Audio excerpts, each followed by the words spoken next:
What is up, everyone? Welcome back to another episode of the Fantasy Fellow Show. Just a quick one for you guys today. We had a pretty wild trade in the NFL. Stefon Diggs, Buffalo Bills wide receiver, he's been traded to the Houston Texans. I'm sure you guys saw the news earlier today. I just want to sit down and kind of do a little bit of dissecting and looking at what this might mean for the fantasy football season in 2024. We'll hop into a screen share and I'll show you guys some things and some stats that I was looking at that might be interesting to you guys. Here's the official trade recap. Buffalo is going to get a 2025 second round pick. They got that from Minnesota. And Houston's going to get Stefon Diggs, and then they get a 2024 sixth round pick and a 2025 fifth round pick. So, I'm not quite sure if this is good or bad draft capital for Stefon Diggs. He is getting up there in age. He has shown a little bit of decline in his numbers over the previous seasons, and they're probably not going to get this deal for him, next year or anything if they're looking to trade him. So they're eating some money with doing this. I think it's like $30 million they're eating in his contract the rest of the way. So very interesting deal, to say the least here. And now we have a pretty crowded wide receiver room over in Houston. Let's go ahead and look at Our Lads depth charts here on Houston, and we'll also take a look at Buffalo as well. So, first thoughts, impact of this trade, huge win for CJ Stroud. His ADP right now on Underdog, I think he was already going pretty high. He was QB6 off the board right now. His ADP is about 61.2. In the drafts that I was doing post the trade, he was being drafted in the mid-50s. So he's going up maybe almost a full round here. He's probably going to be an early fifth, round 4 or 5 turn kind of guy. So I would expect CJ Stroud to maybe hop Richardson and kind of settle up maybe somewhere next to Mahomes. So huge win for CJ Stroud. He just gets another really good target. But what to do with Nico, Diggs, Tank Dell? I think this hurts Dalton Schultz quite a bit. I don't know where the targets are going to go for him. If we just look at what Houston put out last year, here is the majority of the targets where they're going. So Houston did not throw to the running back at all last year. They threw, I think it was one of the least numbers. They only had 84 targets to the running back position, a total of almost 600 total targets. And most of these are going to the wide receivers and tight ends. If I just look at the wide receivers and tight ends, about 481 targets. And Nico Collins, 109 targets last year. Tank Dell, obviously he got hurt, 75 targets. Noah Brown and Robert Woods chipped in as the third and fourth receivers, and they combined for about 130. So their top 4 wide receivers got about 314 targets. I think those targets are mostly going to go to these new top 3 guys of Dell, Diggs, and Nico. And that's with Dalton Schultz getting about 88. So maybe that number comes down a little bit. I think, as a baseline, it's easy to see Collins, Dell, and Diggs at least all hitting 100. It's just who's going to lead the team in targets. Is it going to be Stefon Diggs? I would imagine it is. But huge downgrade for Stefon Diggs, I think, now with going from Josh Allen to this offense. He was the only guy in town getting targets for Josh Allen. You look at the last few years, 160, 154 for Stefon Diggs, 164, 166. He's had some really big seasons in Buffalo the last few years, and I just don't think we're going to get these 150, 160 target seasons. I think he's probably more down in the 130s, 140s. So, that's a pretty significant blow for his value. If I go back to the ADP here, if we just typed in Houston, off the board right now, you have Nico Collins. He was being drafted in the 15th overall pick. Tank Dell was about 30. Both of those guys are coming down. I don't think the ceiling is there for Nico, and he was being drafted as wide receiver 9. That's a little bit too rich. And now he's going to probably fall down. He might even fall into the 3rd round. I think he's more of like a strong wide receiver 2 play. That probably makes Tank Dell more of a wide receiver 3 play. And honestly, I think Diggs is probably a wide receiver 2 in this offense. Now we have to ask ourselves, what's been going on with Stefon Diggs? He did kind of stumble last year down the stretch, 107 for 1183 and 8 touchdowns. The year before that, he had a bigger year, 108 receptions, 1,429 yards and 11 touchdowns. And even the year before that, 103, 1,225 yards and 10 touchdowns. So his worst year in Buffalo was last season. There's been some frustration on that side. He probably just wore Buffalo's patience a little thin. But I'm not quite sure. And I haven't started my projections yet. I kind of wait till after the NFL draft to do that. And I'm not quite sure how I'm going to shake this down. Because Stroud, did a good job spreading the ball last year. Again, the top 4 receivers on this team accounted for 53% of the targets.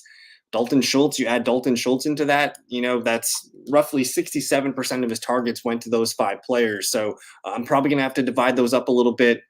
And just off the top of my head, if I have 314 targets to go around those 3 receivers, I'm probably going to go 130 Stefon Diggs. And that leaves, that only leaves about 180 or so for the other 2 guys. So they're probably, maybe they are tough to get to 90 targets in that offense. But let's look at what Stefon Diggs did last year. This is a tweet from Nathan Yonke of PFF. The Texans wide receivers in yards per route run: Tank Dell 2.68, Nico Collins 2.56, Diggs 2.42, Noah Brown, Robert Woods, we don't really care about them for this season. But Nico Collins in the slot, 2.62. That's a huge number. Stefon Diggs, 1.64, Noah Brown, 1.53, 1.16, and Tank Dell, 1.11. So from the numbers here, it looks like Tank Dell, not so good in the slot, better outside. Looks like Diggs is better outside as well, but Nico Collins was better in the slot. Maybe he's a big slot receiver that can operate there, and maybe we can leave Stefon Diggs outside. So we'll see how they shake up. The numbers are interesting here. And then I did look at a tweet from Scott Barrett here. And this one's interesting. So he asked a big name NFL insider about Joe Brady, who's the Bills offensive coordinator. He's not very well respected around the league because he doesn't know how to scheme guys open. In 2020, DJ Moore finished as Carolina's wide receiver 3 behind Robbie Anderson and Curtis Samuel. That was a pretty weird year. In 2023, pre-Brady, Stefon Diggs averaged 86.8 yards per game. He was wide receiver 9. In 2023, post-Brady, he averaged 45 yards per game. So a little bit of a decline there. So maybe this is, maybe not Diggs. Maybe it's a combination of things. Joe Brady not being able to really scheme guys open, and Diggs maybe losing a little bit of his elite prime level years. But that's pretty glaring, to be almost 40 yards different with the new offensive coordinator. I don't know how many games that was in, but man, that's a pretty big drop off to say the least. So what are we getting with Stefon Diggs this year? I think he profiles more as a wide receiver 2 for fantasy football. His current ADP right now, if I just go back to kind of the normal here, he was sitting around pick 23, but a 22.4 ADP. In the few drafts that I saw, he was being drafted earlier. His ADP was actually moving up. He was kind of approaching the Marvin Harrison, Drake London area, 17, 18, 19th overall. So I'm not quite sure I'm going to do that. I think, his ADP of wide receiver 15, maybe he should be moved up ahead of DJ Moore, Ayuk, and Adams, but I don't know if I'm going to aggressively move him up above Harrison and London. There's just a lot of competition for targets now with Diggs, whereas Harrison and London, they don't really have a lot of competition for their targets. So I think Diggs is his ADP probably shouldn't change. I think he should be a 2-3 turn receiver, but Nico Collins probably needs to be viewed more like, a Mike Evans. I think Nico Collins falling down to here to this Olave, Debo, Mike Evans area, I think that makes sense for his ADP. So I'm going to wait for him to fall before I start clicking on Nico Collins. And then with Tank Dell, man, his ADP was already kind of through the roof. Wide receiver 19, he's probably going to fall down. I would imagine he falls down to more of this like Devonta Smith, Cooper Kupp, this T. Higgins, Zay Flowers region, somewhere in the 4th round. So to recap, I think Diggs is probably worth a late 2nd, Nico Collins probably an early 3rd, and Tank Dell probably a mid to late 4th round pick. And we mentioned CJ Stroud's the real winner here. I expect him to be maybe a top 50 pick in a week or so based on the ADP.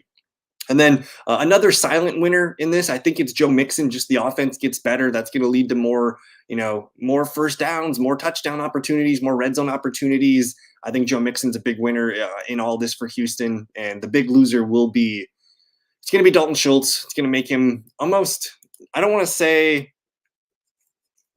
he was being drafted pretty late. Where can I go to find my tight ends here?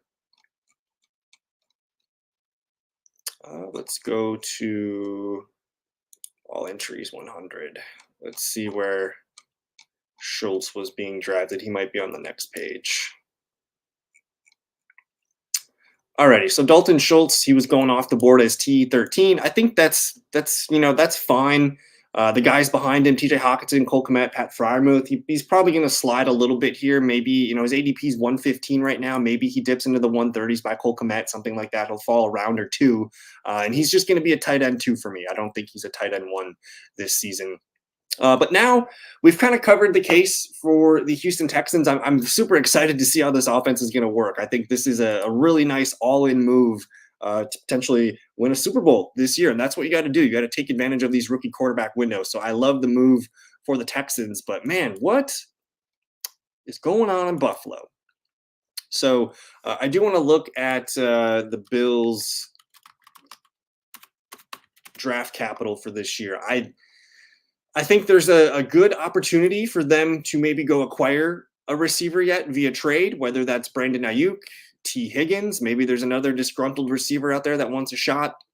I'm open to that. And I think that would, like, Ayuk on this team would be pretty sick. I think he could fill that Stefon Diggs role pretty well. But now you have pick 28, pick 60. One of those is going to be a wide receiver, I would bet, even if they do trade for one. I would imagine that's got to be a safety. But now look at what's on the depth chart here. We're talking Curtis Samuel and Khalil Shakir. Those are really the only 2 receivers that are going to be involved in the offense. Justin Shorter, Andy Isabella, whoever these names are. KJ Hamler, shout out KJ Hamler. Maybe Matt Collins gets on the field as a blocker, but this offense is going to be mostly Curtis Samuel, Khalil Shakir in 3 wide receiver sets, and we have to find that 3rd receiver, whether it's trading up for Brian Thomas Jr., collecting Adonai Mitchell at 28. Maybe they go for another guy that can get open quickly and beat zone. That would be Ladd McConkey. Maybe they get a field stretcher here. Someone like whether a big body like Keon Coleman, whether it's Troy Franklin. There's some speed receivers that could help take the top off defenses here. But, man, I think the big winner is probably Dalton Kincaid. If we go look at what Buffalo's got here on the ADP machine. Let's see. Let's go back to ADP, and I'm just going to type in Buff. So Diggs had been going 22. Josh Allen at 23.8. He might be a loser in this. I don't know if he should be the QB1 off boards right now. If he's going to have to work in with new receivers, and guys that are not maybe as good as Stefon Diggs, he might dip a little bit in ADP. I don't think the next closest QB is anywhere near him. I think it's probably Jalen Hurts at the end of round 3, early round 4. So maybe Allen falls a little bit into the 3rd round now. We can collect that value. But James Cook's probably a winner in this, just being more involved in the running game and having to catch more passes. And then Dalton Kincaid, man, at tight end 6 right now, his ADP about 67. That's probably going to shoot more into the top 60. He'll be a 5th round pick probably in drafts right now. Curtis Samuel's going to shoot up boards, and I think Khalil Shakir is going to shoot up boards as well. The best case scenario for Samuel and Shakir is they don't trade for the Higgins Ayuk type. They go and draft one of the rookie receivers, whether it's Thomas, Adonai Mitchell, or one of the other fringe 1st round guys. I think that could make some sense. Xavier Worthy on this team could be kind of cool too. So we'll watch for that. Curtis Samuel, Shakir, they're both really good players. I think Samuel at wide receiver 57, man, he's been a fantastic value for a while now, and now that Diggs is gone, he's going to shoot up probably into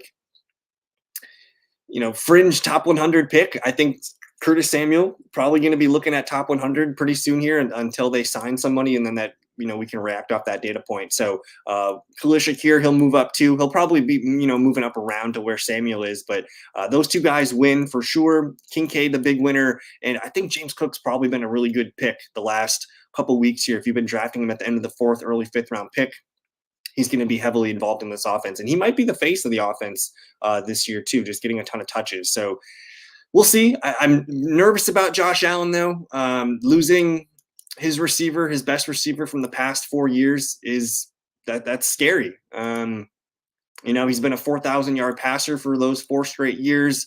His touchdowns dipped last year. Otherwise, he had been 35, 36, 40. So maybe he's kind of what he was last year. 22 rushing touchdowns or 15 rushing touchdowns out of Josh Allen last year. It was pretty wild. I don't know if he's going to repeat that. So for him to repeat those rushing touchdowns, unlikely. He's probably closer, back to that 6, 7, 8 totals that he's had the last 3 years. So I'll give him 8 to 10 touchdowns rushing, probably in that 30 passing touchdown area, and maybe those yards come down a little bit. So we'll see. Overall, exciting news for Houston. Buffalo, we got some things to figure out and maybe add some new players and get that offense kind of rejuvenated. But Curious what you guys think below.